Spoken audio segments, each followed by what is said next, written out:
Hong Kong is like an extreme version of a city, of a world city, in terms of the density of the population, in terms of how quickly things get circulated, how quickly news gets circulated, how open it is to the rest of the world, and therefore it is influenced by all the factors, economic, political, financial, that's happening around the world.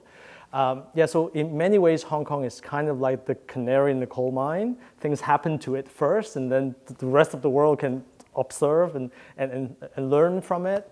From a political standpoint, that phenomenon is even more obvious, that Hong Kong is really at the front line, pushing back China as a sort of a rising world power, and not necessarily a benevolent rising world power. Things that happened to Hong Kong for many years, things that have been happening in Hong Kong for many years, such as the White Terror, right? How the Chinese government can influence Hong Kong, can take away some of its freedoms without overt intervention, such as by demanding companies to use their economic power to affect local behaviors, right? So if China picks up the phone and call up a local big bank and say, I don't want you to place any ads, any advertisements in that newspaper because they're critical of Beijing, they're going to have to do that. And things like that has been happening in Hong Kong for a long time, and we call it the White Terror. Lately, a few months ago, White Terror has arrived in the US. We've seen the NBA situation when the Chinese government can use its own political influence to punish an American company for siding with Hong Kong, right? So things that have been happening in Hong Kong politically for many, many years are now slowly being felt by other countries. So that is a really good breathing, living example of how Hong Kong is sort of at the forefront, and Hong Kong is kind of like the canary in the coal mine. For some reason, Hong Kong people happen to be the most resistant of the Chinese government, and is sort of the most vocal people. Whereas even foreign governments are willing to play the toe the party line and do what Beijing's want them to do for economic reasons, for trade reasons. Hong Kong people are willing to sort of sacrifice some of their economic interest to push back China. And it is that sort of fighting spirit that makes Hong Kong slightly different from the rest of the world, slightly more ready to become the first line of defense against the external expansion of China. With the political awakening since 2014, and it continues to awaken people in the years since, I think people are starting to realize that what really matters is our way of life, our freedoms, our ability to speak our mind. That is so much more important, especially for our next generation, for our children and grandchildren, than the latest model of iPhone, then a Rolex, then a Chanel handbag. Those used to be the topic of conversations. When you go out with friends to restaurants, have you seen the latest, a Dior bag? Everybody's carrying it. You know how long the waiting list is, right? That used to be the focus of a conversation. But things have changed quite a bit. These days, when you walk into a restaurant, if it's not empty because people are not in the mood of dining out, but if you walk into a restaurant, the conversation you're going to have most likely is about how families are being split apart because some are pro-China, some are pro-protest. Where are they going to go protest tomorrow? Whether they know people who have been arrested by the police. These are the kind of conversations we're having these days. After 2014, when the umbrella movement ended, and mind you, it ended without achieving any of the political gains that the protesters wanted to achieve. And so people walked away with a really strong sense of, well, we've tried everything and nothing seemed to work. So there was a strong sense of helplessness and hopelessness. And a lot of people were ready to give up. And they think, well, if we stay in Hong Kong, then we have to accept the system. If not, then we leave, right? So a lot of people left Hong Kong as a result. there's also a general sense of protest fatigue. People are a little tired. They've been going out on the streets for 79 days. They just want to go home to their bed and talk about something else, right? Because it's very exhausting, especially when you talk about a conversation that has no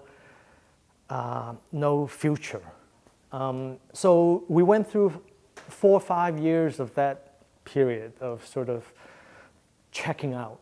Frustration. Yeah, not wanting to talk about it. And even back in 2018, I was writing a piece to look back on the umbrella movement 4 or 5 years ago. I ended that article with a question whether umbrella movement would ever happen again, right? So there was a sense of nostalgia and a sense of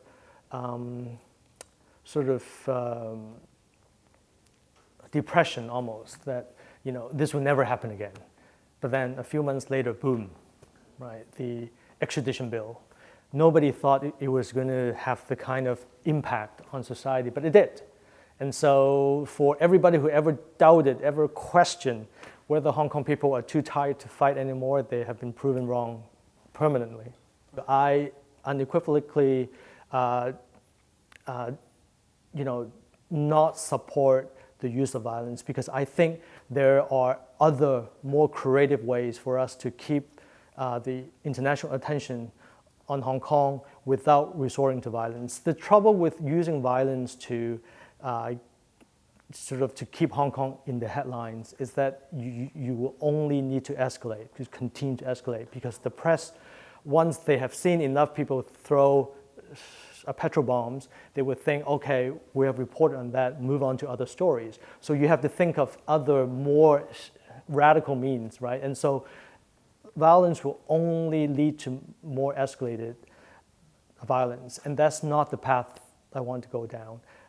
In the past, and a second reason to reject violence is that it really does complicate the narrative for the international community. So much of what we do depends on how much pressure the international community puts on China.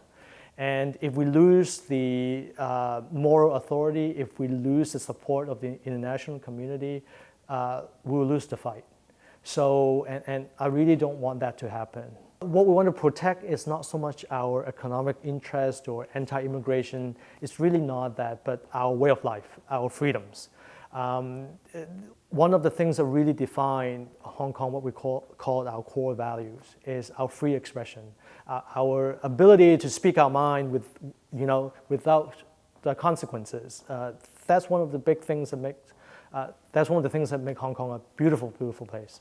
But that seems to be being taken away in the past decade, and so. If there's one thing we want to protect, it is that, rather than some of the economic interests that we've seen in the US and Europe. At the end of the day, we don't know Beijing's agenda. We don't know whether they are willing to allow some form of universal suffrage. We don't know what cards they hold, right?